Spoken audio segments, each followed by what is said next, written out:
ചലച്ചിത്ര രംഗത്ത് നിന്ന് കൂടുതൽ പേർ മത്സര രംഗത്തേക്ക് വരുന്നു എന്നതാണ് ഈ നിയമസഭാ തെരഞ്ഞെടുപ്പിലെ ഒരു പ്രധാനപ്പെട്ട സവിശേഷത.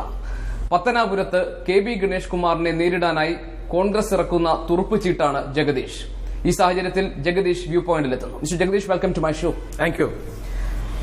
140 മണ്ഡലങ്ങളുണ്ട് കേരളത്തിൽ. പക്ഷേ ജഗദീഷ് പത്തനാപുരത്താണ്. താങ്കളുടെ ജന്മസ്ഥലമല്ല, കർമ്മസ്ഥലമല്ല. എന്നിട്ടും പത്തനാപുരത്തേക്ക് ജഗദീഷ് എത്തുന്നു കെ ബി ഗണേഷ് കുമാറിനെ നേരിടാൻ. പത്തനാപുരം ആരുടെ ചോയ്സാണ്? താങ്കളുടെ ചോയ്സാണോ അതോ താങ്കളെ നിർബന്ധിച്ച് അവിടെ നിർത്തുകയാണോ? നിർബന്ധിച്ചല്ല, UDFന്റെ ചോയ്സാണ്. പിന്നെ പത്തനാപുരമായിട്ട് എനിക്ക് ബന്ധമുണ്ട്. എന്താണ് ബന്ധം എന്നല്ലേ? നിലമേൽ NSS കോളേജിൽ ഞാൻ 2 വർഷത്തോളം പഠിപ്പിച്ചിട്ടുണ്ട്. എന്റെ വിദ്യാർത്ഥികൾ നിറയുള്ള മണ്ഡലമാണ്. പിന്നെ ഞാൻ കഥാകൃത്താകുന്നത് മുത്താരംകുന്ന് PO എന്ന ചിത്രത്തിലൂടെയാണ്. ഇതിന്റെ മെയിൻ ലൊക്കേഷൻ എന്ന് പറയുന്നത് മേലില ഇന്ന് പത്തനാപുരത്തിന്റെ ഭാഗമാണ്. ഇത്രയും അടുപ്പമുള്ള ഒരു മണ്ഡലമാണ്. ചോയ്സ് എന്ന് പറയുന്നത് UDFന്റേതായിരുന്നു. എന്നോട് ആവശ്യപ്പെട്ടപ്പോൾ സന്തോഷത്തോടെ ഞാൻ സ്വീകരിച്ചു. ഈ സ്ഥാനാർത്ഥി നിർണയം സംബന്ധിച്ചിട്ട് പലതരത്തിലുള്ള ആശയക്കുഴപ്പം ഇരു മുന്നണികളിലുമുണ്ട്. കോൺഗ്രസിനെ സംബന്ധിച്ച് പത്തനാപുരത്ത് ജഗദീഷ് എന്ന ഒരു ചോയ്സ്, അത് KPCC അധ്യക്ഷന് എതിർപ്പില്ലായിരുന്നു, ആഭ്യന്തരമന്ത്രിയായിരുന്ന രമേശ് ചെന്നിത്തലയ്ക്ക് എതിർപ്പില്ലായിരുന്നു, ഉമ്മൻചാണ്ടിക്ക് എതിർപ്പില്ലായിരുന്നു. അതായത് കോൺഗ്രസിനകത്ത് ഉണ്ട് എന്ന് നമ്മൾ വിശ്വസിക്കുന്ന 3 ഗ്രൂപ്പുകളെ നയിക്കുന്ന 3 പേർക്കും ഒരേ സ്വരത്തിൽ ജഗദീഷിന്റെ പേര് പറയാൻ കഴിഞ്ഞു. പക്ഷേ ജില്ലാ നേതൃത്വത്തിന് ഇതുപോലൊരു സ്ഥാനാർത്ഥിയെ അവിടെ നൂലിൽ കെട്ടിയിറക്കുന്നതിൽ അതൃപ്തി ഉണ്ടായിരുന്നു എന്നാണ് അറിയുന്നത്. അവരുടെ അതൃപ്തിയെ പരിഗണിക്കേണ്ട എന്നാണോ? ഈ 3 ലീഡേഴ്സിനും ഞാൻ സ്ഥാനാർത്ഥിയാകുന്നതിൽ താല്പര്യമുണ്ടായിരുന്നു. ഗ്രൂപ്പ് എന്നുള്ള വാക്ക് ഞാൻ വിടുന്നു. 3 ലീഡേഴ്സിനും എന്നെ സ്ഥാനാർത്ഥിയാക്കാൻ താല്പര്യമുണ്ടായിരുന്നു. ജില്ലാ നേതൃത്വത്തിനും താല്പര്യമുണ്ടായിരുന്നു. ഏകകണ്ഠമായിട്ടാണ് എന്റെ പേര് വരുന്നത്. പിന്നെ 1-2 നേതാക്കൾക്ക് അവിടെ MLA ആയാൽ കൊള്ളാമെന്നുണ്ടായിരുന്നു. പക്ഷെ അവര് പോലും 100% പിന്തുണ എനിക്ക് ഓഫർ ചെയ്തിരിക്കുക. സിനിമയിൽ നിന്ന് വന്ന് MLAയും മന്ത്രിയുമായ വ്യക്തിയാണ് കെ ബി ഗണേഷ് കുമാർ. 3 തവണ തുടർച്ചയായി ഒരേ മണ്ഡലത്തിൽ വിജയം കൈവരിക്കാൻ കഴിഞ്ഞു എന്നത് ഗണേശനെ സംബന്ധിച്ച് ചെറിയ കാര്യമല്ല.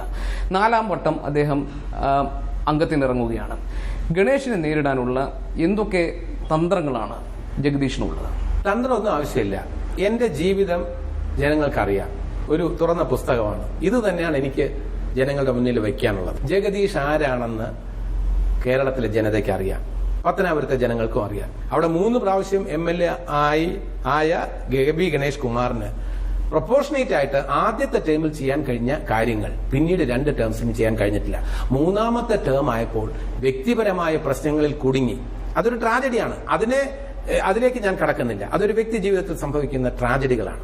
പക്ഷെ ആ ട്രാജഡി വിട്ടാൽ ചില വ്യക്തികളോട്, UDF മുന്നണിയിലുള്ള വ്യക്തികളോട് അദ്ദേഹത്തിന് പക ഒക്കെ വന്നിട്ട് അവർക്കെതിരെ കേസ് കൊടുക്കുക, ആ ലെവലിലേക്ക് കാര്യങ്ങൾ നീങ്ങി അവരുടെ പേരിൽ അനാവശ്യമായ ആരോപണങ്ങൾ ഉന്നയിക്കുക. ഗണേശിനെ ഗണേശാക്കി മാറ്റിയ UDF നേതാക്കളെ മുഴുവൻ ശത്രുക്കളായി കണ്ട് ഈ 3ാമത്തെ ടേമിൽ അദ്ദേഹം നടത്തിയ പ്രവർത്തനങ്ങളൊക്കെ തന്നെ മണ്ഡലത്തിൽ എതിർപ്പ് ക്ഷണിച്ചു വരുത്തിയിട്ടുണ്ട്. അത് UDFന് മാത്രമല്ല, LDFനെതിരെ ഘോരം പ്രസംഗിച്ച് നടന്ന ഒരാൾ, എന്താ പറയാ, ഞാൻ വ്യക്തിപരമായ ആരോപണം ഒരിക്കലും ഉന്നയിക്കുന്നില്ല. രാഷ്ട്രീയപരമായ ആരോപണം ഉന്നയിക്കുമ്പോൾ ഉന്നതരായിട്ടുള്ള നേതാക്കൾക്കെതിരെ പുറത്തു പറയാൻ കൊള്ളാത്ത ഭാഷ ഉപയോഗിക്കുന്ന ഒരാൾ മണ്ഡലത്തിൽ, അതിന്റെ പേരിൽ അദ്ദേഹം എതിർപ്പ് ക്ഷണിച്ചു വരുത്തുകയാണ് ചെയ്തത്. ഞാനിപ്പോ ഗണേശനെതിരെ ഒരു ആരോപണം ഇതുവരെ ഉന്നയിച്ചിട്ടില്ല. ഈ ഇന്റർവ്യൂ രാഷ്ട്രീയപരമായിട്ടുള്ള എന്റെ നിലപാടുകളാണ് ഞാൻ പറയുന്നത്. അതായത് വായിൽ വെള്ളിക്കരണ്ടിയുമായി ജനിച്ച ഒരാൾക്ക് സാധാരണക്കാരുടെ പ്രശ്നങ്ങൾ മനസ്സിലാക്കാൻ കഴിയില്ല. നാടിന് ചേരാത്ത അല്ലെങ്കിൽ നാടിന് ചീത്തപ്പേരുണ്ടാക്കുന്ന കാര്യങ്ങളിൽ നിന്ന് നേതൃത്വം മാറി നിൽക്കണം എന്നൊക്കെ. പിന്നെ താങ്കൾ ആരെ ഉദ്ദേശിച്ചാണ് പറഞ്ഞത്? അതൊരു ജനറൽ സ്റ്റേറ്റ്മെന്റ് അല്ലേ ഗോപീഷൻ? നാട്ടില് ഒരു നേതാവ് സമൂഹത്തിന്റെ മാതൃകയായിരിക്കണം. കൊച്ചുകുട്ടികളെ വിളിച്ച് നമ്മുടെ MLA കണ്ടോ? അദ്ദേഹം എത്ര മാന്യനാണ്, എത്ര സ്നേഹത്തോടെ പെരുമാറുന്നു, അച്ഛനോട് എത്ര സ്നേഹത്തോടെ പെരുമാറുന്നു, സ്ത്രീകളെ എന്തുമാത്രം ബഹുമാനിക്കുന്നു എന്ന് ചൂണ്ടിക്കാണിക്കാൻ കഴിയണ്ടേ? അത് അങ്ങനെ ചൂണ്ടിക്കാണിക്കാൻ കഴിയണം എന്ന് പറയുമ്പോൾ അത് എതിർ സ്ഥാനാർത്ഥിക്കിട്ടൊരു കുത്താണ് നിങ്ങൾ ചിന്തിക്കുന്നെങ്കിൽ നിങ്ങളുടെ മനസ്സിലാണ് കുഴപ്പം. നിങ്ങൾ എതിർ സ്ഥാനാർത്ഥിയെ കുറിച്ച് അങ്ങനെ മോശമായി ധരിച്ചു വെച്ചിരിക്കുന്നു ഗോപീഷൻ. പത്തനാപുരത്ത് കെ ബി ഗണേഷ് കുമാറിനെ നേരിടാൻ നിൽക്കുന്ന സമയത്താണ് ജഗദീഷ് താങ്കൾ ഈ തരത്തിലുള്ള പരാമർശങ്ങൾ നടത്തിയത്. പ്രകടമായും അത് കെ ബി ഗണേഷ് കുമാറിനുള്ളതാണ് എന്നതുകൊണ്ട് തന്നെയാണ് അദ്ദേഹം മറുപടി പറഞ്ഞത്. ജഗദീഷ് അച്ഛൻ മരിച്ചപ്പോൾ ഗൾഫിൽ പണം ഉണ്ടാക്കാൻ വേണ്ടി ഷോ നടത്തിക്കൊണ്ടിരുന്ന ആളാണ്. ആ ആൾ ചിരിച്ചുകൊണ്ട് നിങ്ങളുടെ അടുത്തേക്കും വോട്ട് ചോദിക്കാൻ വരുമെന്ന് താങ്കൾക്ക് മറുപടി പറയേണ്ട ഒരു സാഹചര്യം താങ്കൾ ഉണ്ടാക്കിയതാണ്. അല്ല, ഒരിക്കലല്ല ഗോപീശൻ. ഒരു കാര്യം കൂടെ പറയാം. ജീവിതത്തിൽ വ്യക്തിപരമായി ഞാൻ ഏറ്റവും അധികം എനിക്ക് അടുപ്പമുള്ള എന്റെ അച്ഛനോടായിരുന്നു. അതെന്റെ ഇന്റർവ്യൂസിലെല്ലാം വന്നിട്ടുണ്ട്. ഇന്ന് ആദ്യമായിട്ടല്ല വരുന്നത്.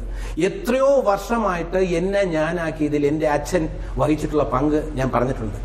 എന്റെ അച്ഛനോട് കയർത്തൊരു വാക്ക് ഞാൻ സംസാരിച്ചിട്ടില്ല. എന്റെ അച്ഛൻ അഴിമതിക്കാരനാണെന്ന് സംസാരിച്ചിട്ടില്ല.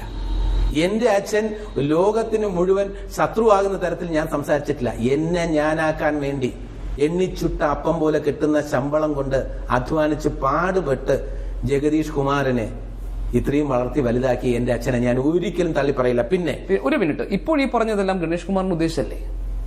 എന്ന് ഗോപീഷിന് തോന്നിയിട്ടുണ്ടെങ്കിൽ ഞാൻ വിജയിച്ചു. ഗോപീഷിന് തോന്നിയിട്ടുണ്ടെങ്കിൽ ഞാൻ പറഞ്ഞിട്ടില്ല, ഗോപീഷിന് വരെ തോന്നുന്നു. അപ്പോ ഗോപീഷൻ ഗണേശനെ കുറിച്ച് ഗണേശനെ കുറിച്ച് നന്നായി മനസ്സിലാക്കി വെച്ചിരിക്കുന്നു. എനിക്കറിയാം ഗോപീഷൻ മാധ്യമ പ്രവർത്തന നിലയിൽ ഗണേശനെ പ്രൊട്ടക്ട് ചെയ്യുന്നത് നല്ല കാര്യം. പക്ഷേ വേദനിക്കുന്നുണ്ട്, ഒരു മകൻ എന്ന നിലയിൽ ഗോപീഷൻ വേദനിക്കുന്നുണ്ട്.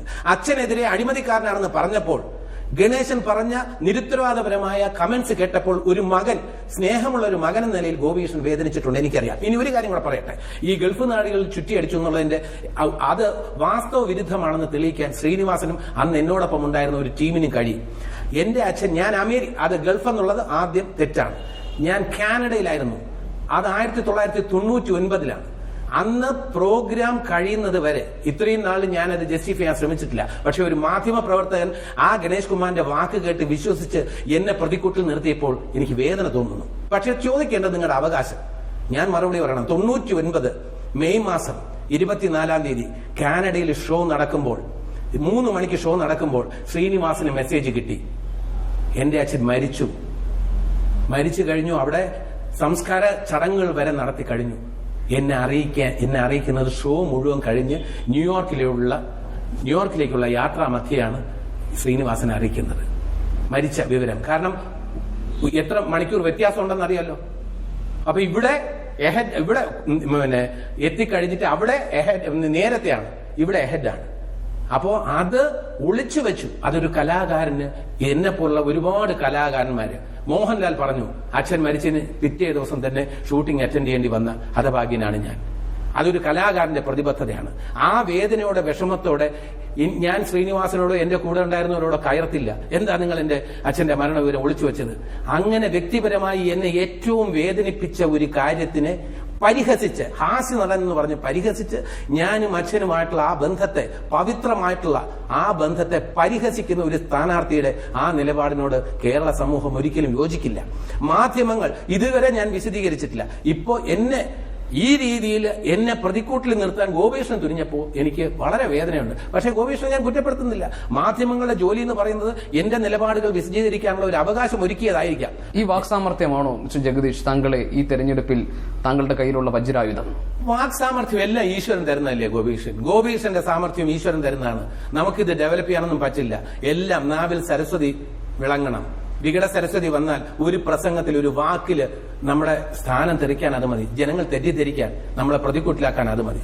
പക്ഷേ നമ്മൾക്ക് ദൈവം എന്തെങ്കിലും കഴിവ് തന്നിട്ടുണ്ടെങ്കിൽ അത് മറ്റുള്ളവനെ കൊച്ചാക്കാൻ, പരിഹസിക്കാൻ, കളിയാക്കാൻ അത് ഉപയോഗിക്കാൻ പാടില്ല.